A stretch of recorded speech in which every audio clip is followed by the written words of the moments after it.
Good evening, my friends. That is a lot of energy. I don't know if I can replicate it the entire time, but good evening, my friends, my little gremlins, to the hopefully first annual Night Manor reading banner. Just like a wrap up of the highlights of the things that I read in 2024. Not the ones that were published in 2024. I don't think any of these were specifically published in 2024. They've all been out for a little while.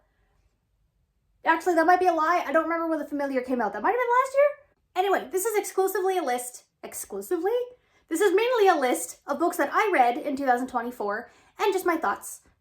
My feelings, some fun, quirky little titles, because I thought this would be a fun little end of the year wrap up. There are no spoilers. I'm making sure to keep everything vague, so I'm not going into any details about maybe why, maybe just some fun little vague teasers, little hints. If you know moments, just because I don't want to spoil however many random books are here. Also, really quickly, thank you to a Robert W. over on TikTok who suggested Night Manor reading banner. I love it. So starting off, nice and easy, just kind of easing in. They do get a little bit more unhinged with some other suggestions around the end as well. Easing in, real nicely, the best protagonist, and this is a bit of a cheat, because I am technically not done the book yet, but the year is not done yet, and I wanted to read it specifically for the holidays, and it's my first Terry Pratchett book. So yeah, it's Death from the Hogfather, because oh my god, he's adorable!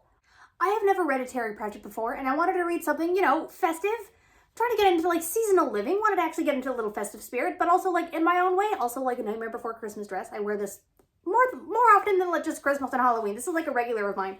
But I wanted to read my first Terry Pratchett, and it was Christmas, and I knew he made The Hogfather. So I thought, sure, I'll give it a shot, and I've heard nothing but praise for Terry Pratchett and his death in general, and oh my god, he's so cute. Also, I did look up the TV series, the two-parter TV series of The Hogfather. I'm gonna watch it after I read this. Death's granddaughter is played by Lady Mary Crawley, if you've watched Downton Abbey. That's gonna be a trip.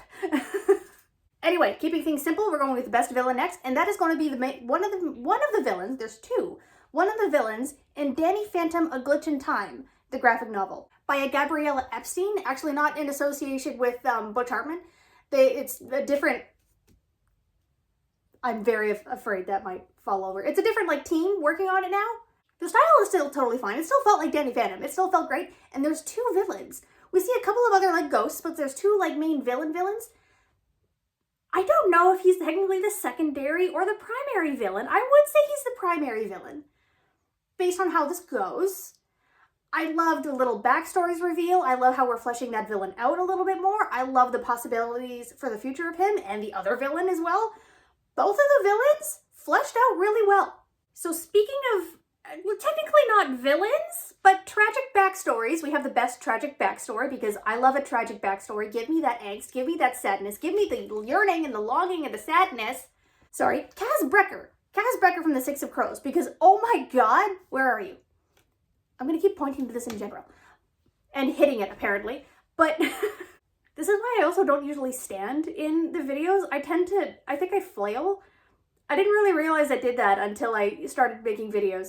But yeah, best tragic backstory goes to Kaz Brecker from the Six of Crows, because oh my god, I actually had to put it down for a second when I read what had actually happened to him and his brother as a child. Holy crap. And I love his dynamic with Inej. Now on to the best cozy vibes. And I read Legends and Lattes this year. I read The House Witch this year. Both are adorable. Both are very cozy.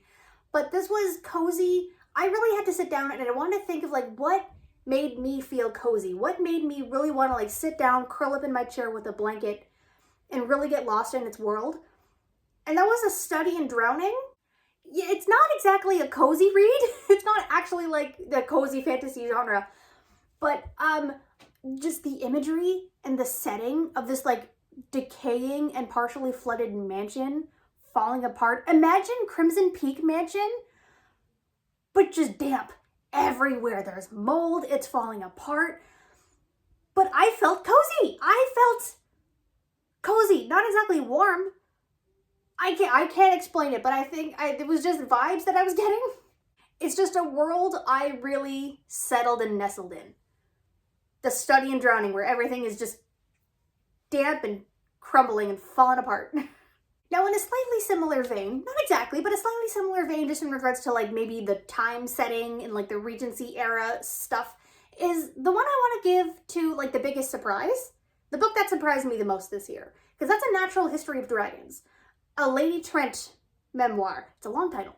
But The Natural History of Dragons. I held on to that book for like 10 years, and 10 years ago, I didn't like it. I was bored. I wasn't a huge fan, but I held on to it for 10 years for some reason. I never got rid of it. But I kept it, and I reread it this year, and yeah, I love it. Because like my tastes change over time, that just happens, and it's like future me knew I would like this book and made me like hold on to it. So yeah, the biggest surprise this year, the biggest one that honestly just surprised me and how much I actually enjoyed it, Natural History of Dragons. But funnily enough, knowing that I'm also now into Downton Abbey, I probably shouldn't have been surprised. Next up, we have the coolest cover, just the coolest cover artwork, and I don't want to drag it out of the pile in case I mess it up, but it's House of Hades. It's the House of Hades, that publication of House of Hades. I'll see if I can get a picture of it. Editing me. House of Hades. Also my favorite one in that 5-book series. House of Hades was great. And that cover, there's so much like plot and character and danger and just tense conveyed within that cover. I love it. It's the best cover. Now the next one is a bit of a downer from that one, but you know, we had to sprinkle in some like other little varieties here because the next award is the biggest no. Just the biggest no. Nope. Wasn't a fan. Didn't enjoy it. Read the whole thing. I don't have any DNFs, actually. I didn't DNF anything this year. Did I? I don't remember if I did. I don't think I did. But the biggest no from something that I read all the way through. Vittorio the Vampire by Anne Rice.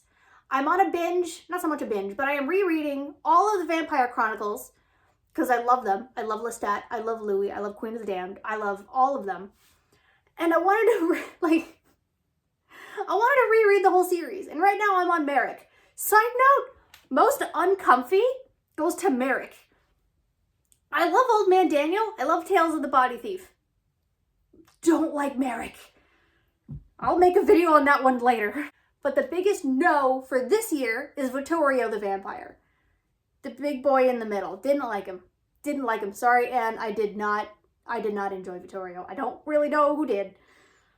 Because Vittorio also didn't seem to like the other vampires because he doesn't even interact with them. He doesn't talk about them. I don't think he's in any other series. And Vittorio, his own narrative, his own story was bad. Ursula, the love interest, was not a character. It was a trip. It was a trip. Maybe she tried experimenting with some other things narratively.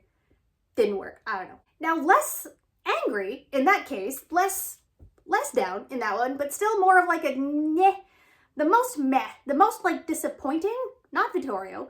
It's actually Blood of Olympus by Rick Riordan. I liked that whole series. I really did. House of Hades was my favorite one. But Blood of Olympus, I wasn't into the ending. It was a cool ending overall, but it didn't hit the same. It didn't hit the same. And I will admit, I am like comparing it to the Battle of Manhattan and the Lightning Thief trilogy, series of 5, right? Like the original climactic ending, the Battle of Manhattan. And then you have like the Battle of Camp Half-Blood. It didn't hit the same. And that leads over into the character or reason or scene or even book, in this case a character, of like why I threw it across the room. Thank you to ThatWitch24 over on TikTok for the name suggestion of this award title. Because yeah, that one, the reason I threw it across the room, goes to Leo at the very end of Blood of Olympus. If you've read it, you know why. And if you don't know why, if you're kind of on his side, why? No, I can't go into spoilers. And I can't go into spoilers. I'm not going into spoilers. That's totally fine. But, so our next award after the Leo stuff is, why did I have to come back to reality? And I feel like this could have also gone to like A Study in Drowning, because that's kind of what I also felt like. I just wanted to stay like immersed in that world, even though everything was decaying. But why did I have to come back to reality? Kind of goes to Pandora, also by Anne Rice, because while I hated Vittorio, I loved Pandora. That was just fun. It wasn't perfect. There were still flaws, and you can kind of see Anne Rice starting to like write into her own flaws later on in the series, and like that's not immune to it. But it was fun having those vampiric vibes in ancient Rome. I am very close to reading Blood and Gold, soon too, Marius' story. I just finished Merrick, it was already uncomfy. Then I read the Vampire Armand because that came first, before, I think it goes Pandora's book, and then Armand's book, and then Merrick's book for reasons, and then Marius' book. So I already know like Marius context, and now I'm finally gonna see those scenes from his point of view, and that might get uncomfy for the next year. I don't know. And I will admit, sticking with like similar vibes of just Anne Rice-ness, with the most unhinged plot line, thank you from Leonie from over on TikTok for that title, that goes to Memnoch the Devil, again by Anne Rice, mainly a Lestat story, finally. Well, it's like the 1 and the 5. There's a thing with their timeline, last or latest Lestat story in her series. And yeah, Lestat meets the devil, goes on a whole Dante's Inferno style journey. It's wild. It's a trip. It's not unenjoyable. I had a good time with it. But yeah, that was odd. A lot of weird things happened in that book. And sticking now with vibes of like, of confusion, of slight confusion, is just, what the fuck did I just read?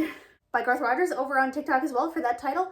But I think I'm spinning this one a little bit in regards to like, sure, what the hell did I just read? But in the sense of like, I had to pause now and then to really make sure I was following the logic of the story. Because the story was fine. The story was good. I just had to really sit and pause for a second to be like, am I following this okay? And that's The Familiar by Leigh Bardugo. I think just the writing style was too advanced for me, I guess. I've never thought about that before, but poetry goes over my head. And this story was, the entire writing style through the whole book was very poetic, very flowery, very nice. I read Anne Rice all the time, okay? I'm into purple prose. But it was just, it was a little too dense. I liked the foliage of the purple prose and the floweriness, but it was just a little too dense. So every now and then I had to sit back and go, what the hell is happening? It's enjoyable, and it reads like a classic, almost like romantic with a capital R tale, but a bit challenging for me. Now next up, we have Should Be a Movie. This one should just be a movie, and I hope it eventually is someday, but also, it kind of is technically not Shadow and Bone. Six of Crows. Six of Crows again. I don't care about doubling up, because like the entirety of Six of Crows with Kaz Becker's backstory, hell yes. I want to see that in action.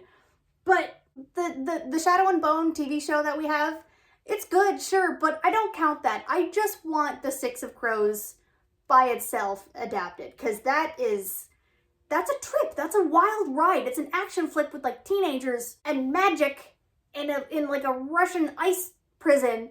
It's cool. And yes, like I said, I do want to see that tragic backstory happen to like, what was he, like 6? When that happened to him and his brother? I want to see that in action. I don't know how much they'll actually be able to pull off on TV. Anyway, going back to the fun vibes now, we're going to go with the best, like, dumb sidekick character. But for the dumbest sidekick, keyword there, dumbest. Funnest little, like, goofball sidekick character. Because the best, like, sidekick character I could think of was Peeta Mellark from Catching Fire and the Hunger Games. I read both of those. I'm going to read Mockingjay next year. But our best dumb sidekick, our best idiot who we just love anyway, is Jalyn Kendith from The Prince of Fools. And I know he's the main character, right? It's told through his story in first person. He's our protagonist. He's one of the protagonists along with Snorri Varsnagisson. Thing is, Jalyn is the sidekick to Snorri's story, because his is just so much more compelling.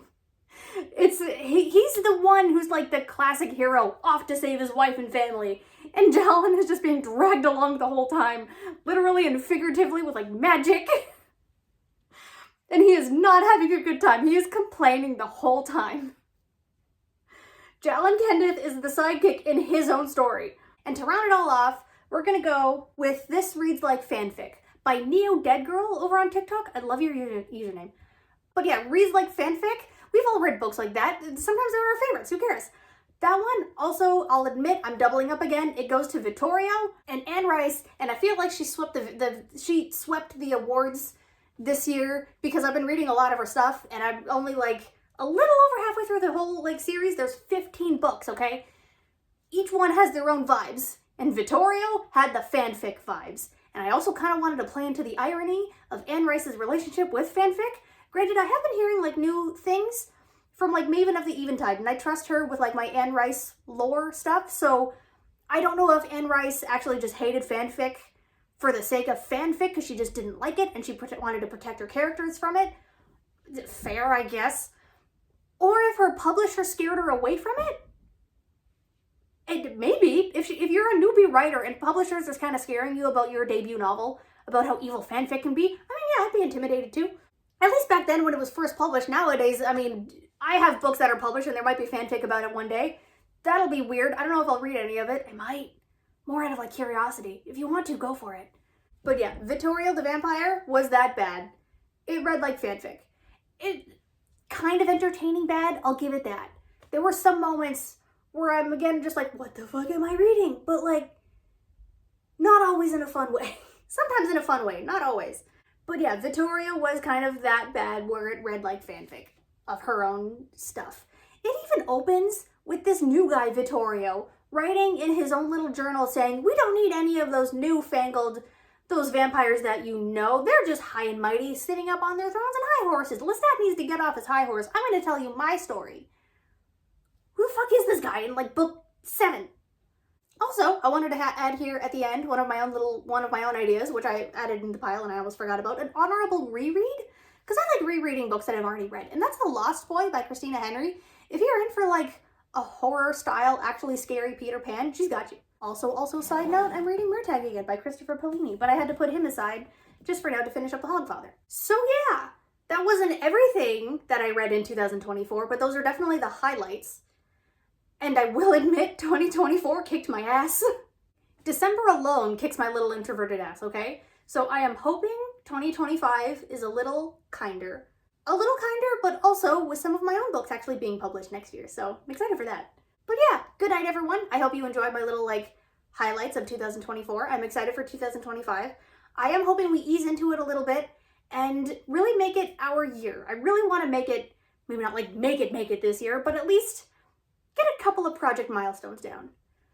Anyway, yeah, feel free to like and subscribe. I forgot to mention that bit, but have a good night. I'm gonna go get some food because I'm hungry.